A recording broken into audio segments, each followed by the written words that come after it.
view to the death. Now, when you say that Dr. Schock is very conservative, you're not joking around about that. And I always wonder, when I hear some of the things that he says about other ancient structures, I always wonder, wow, I wonder if he took too much heat from the Sphinx, and now he like backs off on stuff. He's very like the Bosnian pyramid, yes. and even the Japanese structure. I went there with Schock, and he's crazy. And Schock would not. That's crazy. Schock would not accept that it was a man-made structure. But I have to say that at that point, Yonaguni is a very difficult dive.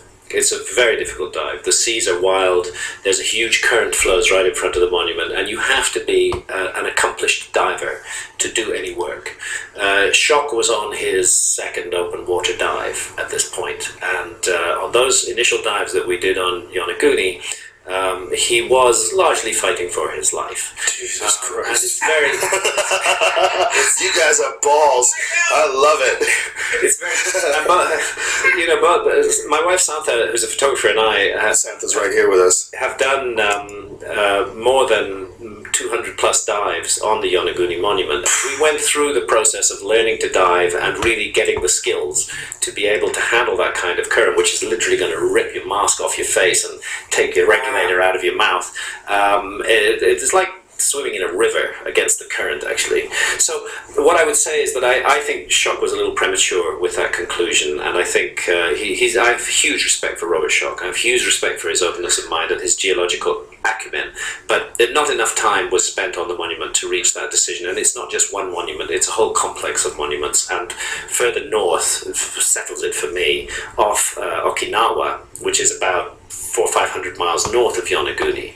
There is a majestic stone circle 110 feet beneath the water, which again Santha and I have dived on extensively, which Schock has not seen, there is just no way on earth that monument could have been. Do you have photos of this online? Yes, we do. We have photos on my website. What would I look for?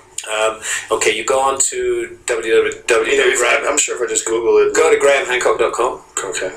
And then go to gallery. And then go to underwater. We have underwater on the gallery. Gallery, underwater, yes. Oh, man. And in the underwater section, you're going to see a stone circle somewhere there with somebody above it holding a video camera. That's me holding the video camera. Oh, yeah. And down below you is a stone circle.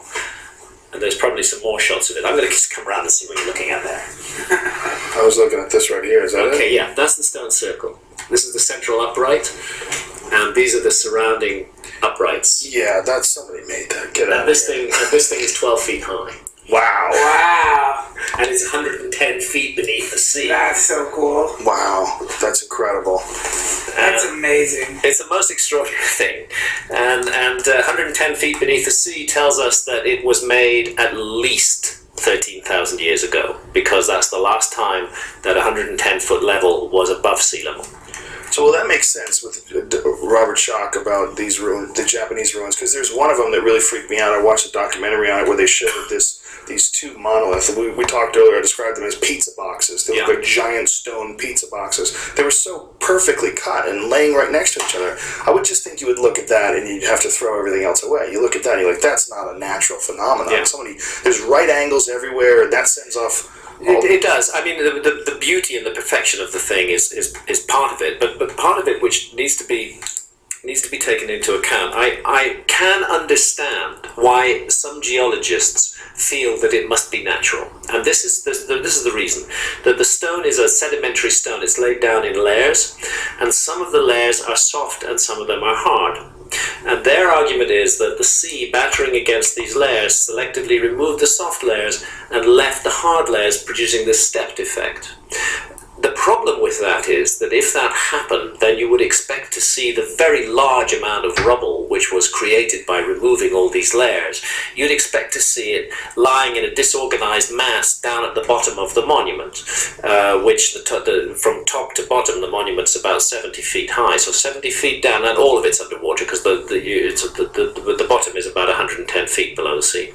So you would expect to find that rubble lying at the base of the monument. Actually, what you do find is a a beautiful path cut out of solid rock at the base of the monument, and all the rubble cleared to the side, pushed away, forming a bank, which there's no way on earth that could have been done by nature. It had to be done by man. That's what people do. They clear away rubble, tidy it up, and leave a nice looking site, and that's what is there. So it's little details like that, plus the fact that there isn't just one monument. There's actually about 5 along a good 4 miles of the coast, makes it impossible for me to accept that it's a natural phenomenon. And